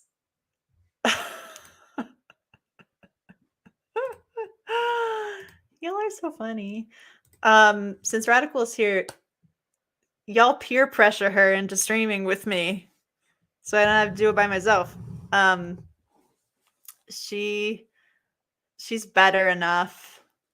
We streamed on January 1st, and she was good enough to stream then. It is now 13 days later. So break out that peer pressure. We have a couple articles. She should do a poll on her channel of which one we're going to read. But there was one that was called, "If you want to know about what it's like to be LGBTQ, come to Alabama." That seemed very interesting. And then there was another one. Remind me, Radical, the other one. It was also a trans thing. Help. Remind me what the other article was. Go in Discord and find it. Sunday afternoon or Monday after work. Well, I'm free either of those times.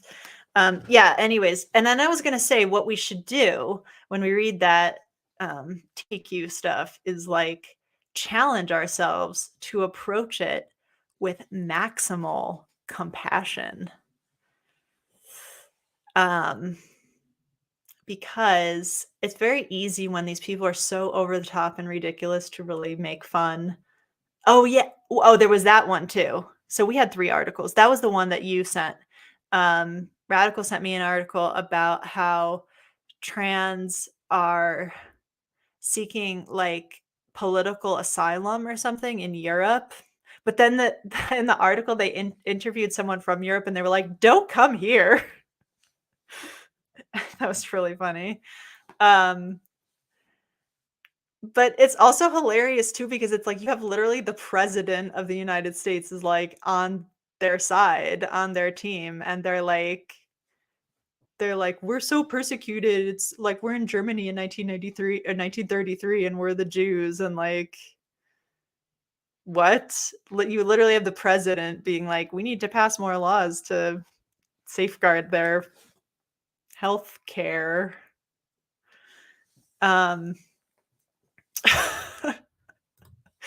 That is not maximal compassion. That's what I'm saying. That's the challenge. Challenge level impossible is approach those topics with maximal compassion. Because we know not all gender critical people are nice, and we need to be nice more than anything else.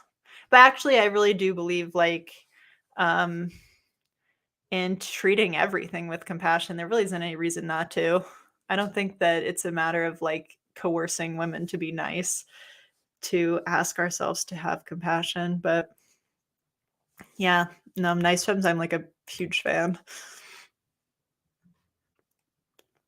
Do I get any comments, positive or negative, in public for your leg hair? I would personally hate it. No one's ever said anything to me, ever. Never? I don't think anyone's ever looked at it. Um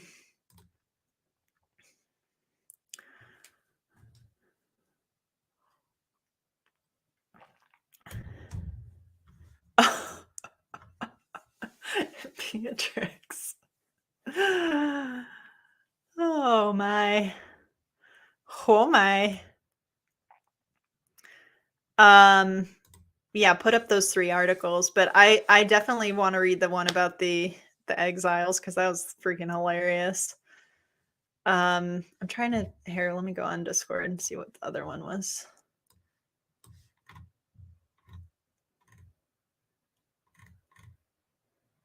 Da, da, da. Oh my god, we have so many funny things in our Discord. I wish I could let's see. I don't know how to share screenshots of stuff. Dude, the screenshot that's like, "Would y'all rather test positive for COVID-19 or pregnancy?" And then the person replies, "It doesn't matter, both of them will be gone in 14 days." That kills me. Okay, now I'm just talking about in jokes with radical. Oh, there was how non-binary professionals get dressed for work. That was another good one, but I don't think that was the one.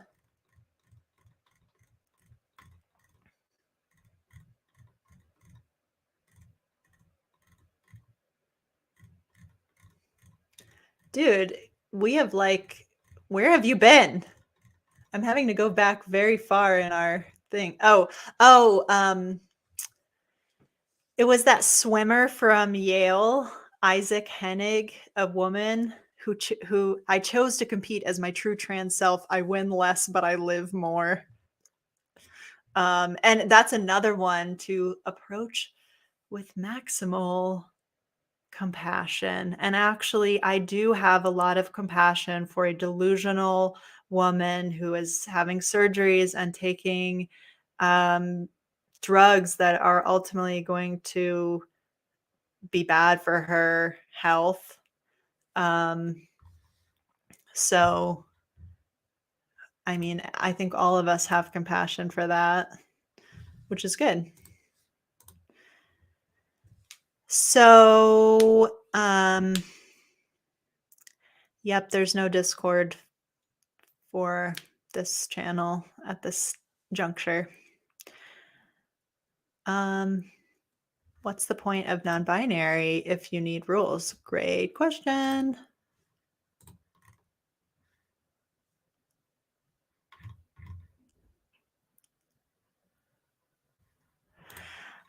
Oh my god, I had a female student ask, "How do I dress as not a woman, not a man, but not non-binary either?" Like your birthday suit? I don't know. All right. Oh.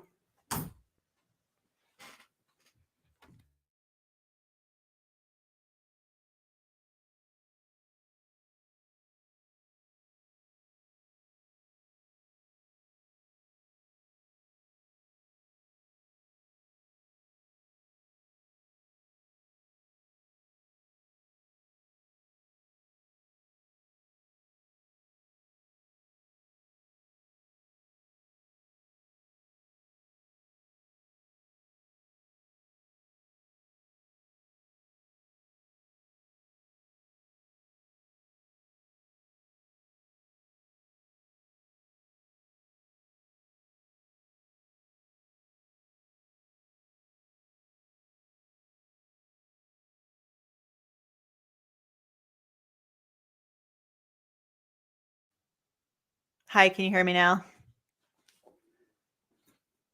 Hello?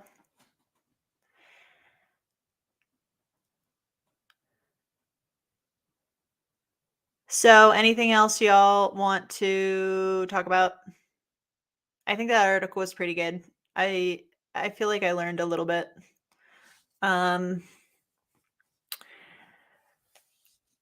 I normally do screen-free time from 4 to 7 PM. I definitely recommend working in screen-free time intentionally every day into your day.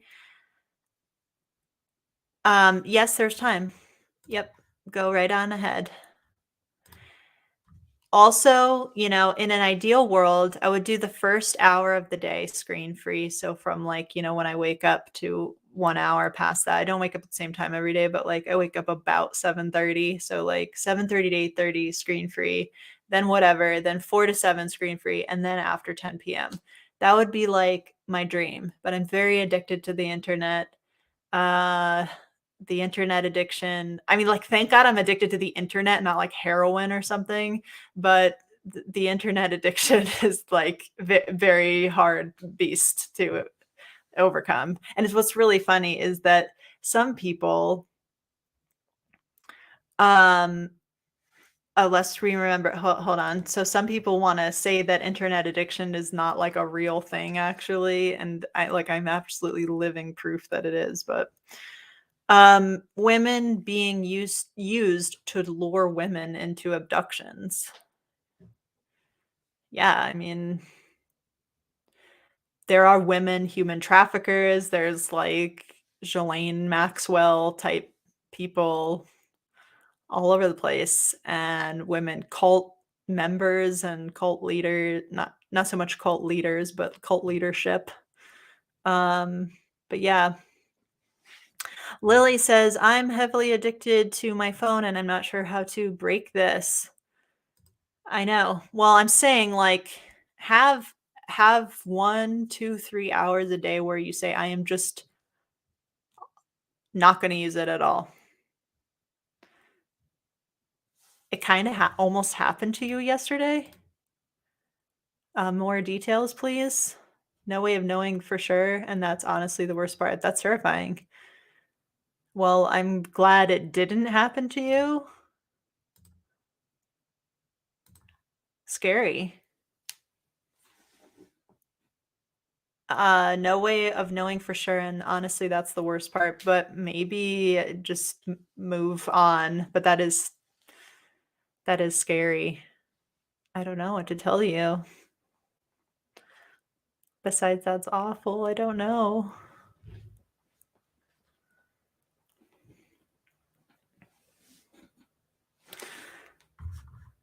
Start small and work your way up. Yeah, even just say, "I'm not gonna use my phone for half an hour," and just say, you know, um Hi. Alright, so I guess, what? Yeah, that's crazy. You were walking home and a woman drove up next to you and offered me a ride. It wasn't right. I didn't let her know my address. Whoa.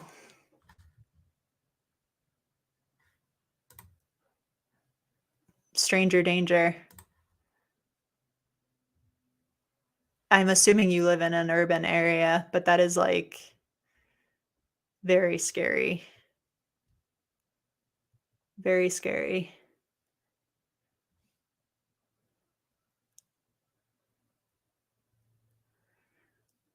I hate to end on that note. I don't really have any advice to give you, but, I'm glad that you're safe. Yeah, in this day and age of Uber, we don't have the need to offer a ride. Even Uber can be sketchy for women too. I'm glad you trusted your gut. If someone's offering you something and it doesn't seem right, then it probably isn't.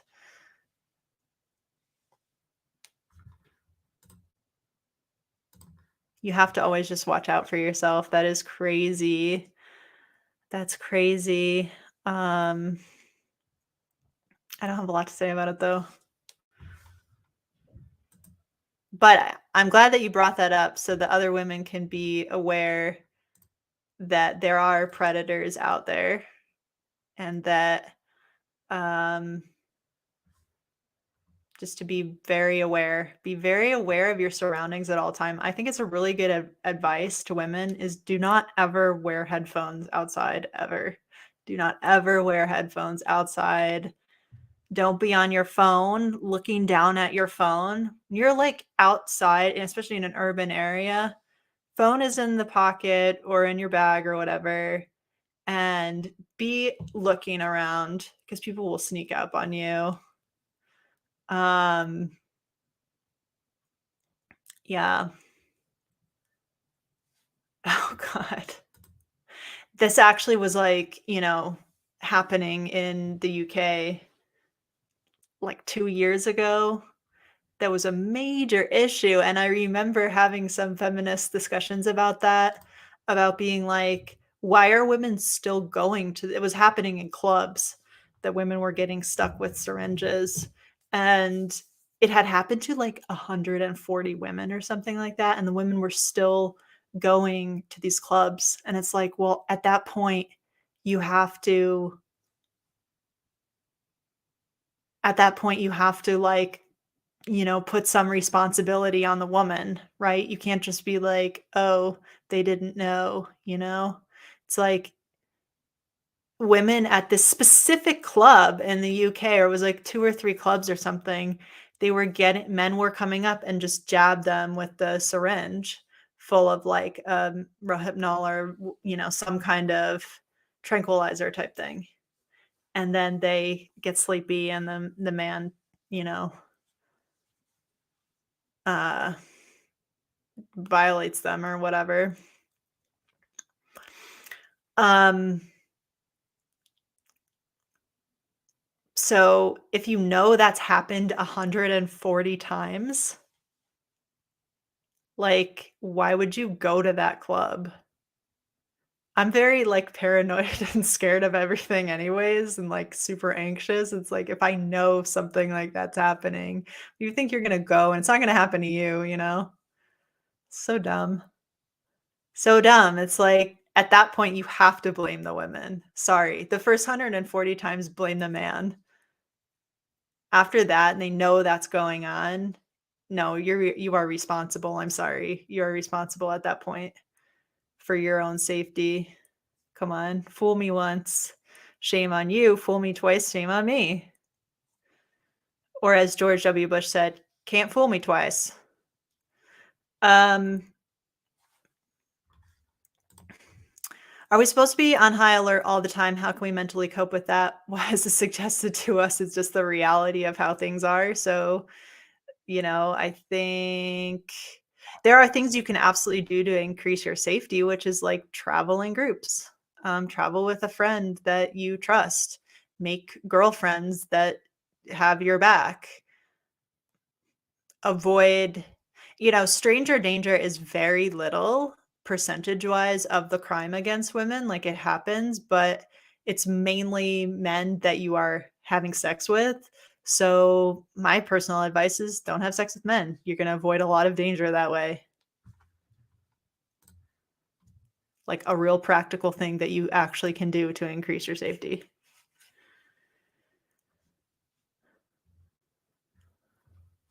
23, still a baby. There needs to be some common sense. How is that club still open at that point? Agreed. I'm watching this Finnish crime show, Border Town, and that's how they traffic girls, not in clubs. Yeah, but it did happen in the UK, probably about 2 years ago. I remember I wrote about it on, like, Over It or somewhere else, and I was like, "Dude, just women are responsible at this point." And they didn't like that because they feel like, women should never have any responsibility for harm that comes to them, and I agree generally, no woman deserves that ever, please give me a break, but there are points at which you can take responsibility for your own safety.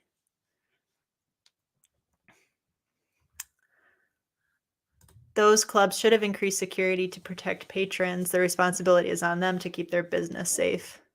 I agree, but if you already know that's a place where women are being attacked and you go there, there are other places to go. You could stay home, you could go to a friend's house or whatever, like, you don't have to do it. It's not like if it was like your workplace or something, you know what I mean? But it's, like, totally optional, the place where you're going for fun.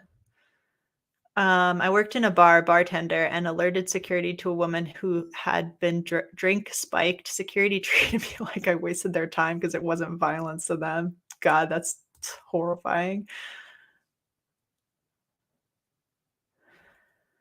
All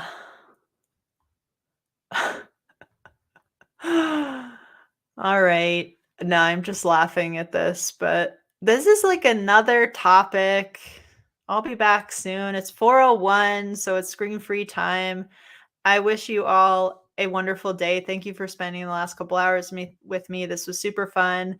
You guys have just like such interesting comments and opinions, and I learned so much from you and from the comments. I want to say thank you for all of your wonderful chat. And yeah, have a great day. And I guess I'll see you soon. I have a video, just a little denouement here. I have a video about well, I've written an essay. I haven't filmed it or anything yet. It's going to be my face. So, um, but it's about my journey with exercise and eating disorder and body dysmorphia and all that stuff. And I really appreciated everyone who wrote their stories. I still need to reply to people in that poll that I did the other day because I know it's so common and prevalent.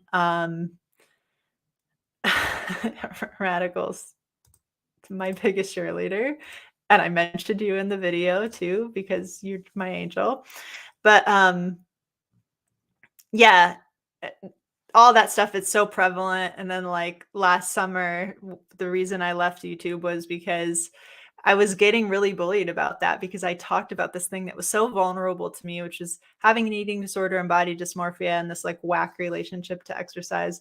And all these women came at me saying like this is like fake or something. And so anyways, I want to just get that all out there. And I think that a lot of people will relate. Hopefully a lot of women will relate because I think it's really common. So anyways, that's what's coming up and hopefully I'll get to do a stream with Radical soon too. So yeah, thank you guys for all the support and everything. It's really awesome. I love this community. Also, by the way, my videos are back to my feminist videos and my gender critical videos. So they're back up on my channel. And yeah, cool. Thank you. Really appreciate it. Yeah, there's a term for exercise addiction. It's real. Yeah, I know. I've been very gaslighted over it. It's insane. Actually, I was so gaslighted that when I did that poll on my channel, I really expected everyone to be like, I never even heard of this stuff. I never experienced it. What are you talking about? This is so rare and so uncommon. Because that's what people told me. They were like, you're the only person this has ever happened to. What are you why would you even waste time talking about this in a feminist sphere? Is like, no woman's ever had an eating disorder. No woman's ever had problems with exercise. And like it got into my head, anyways, whatever. Okay. Cool. This is actually just going to be a video, so catch the comments on that. And yeah, love you guys. Bye.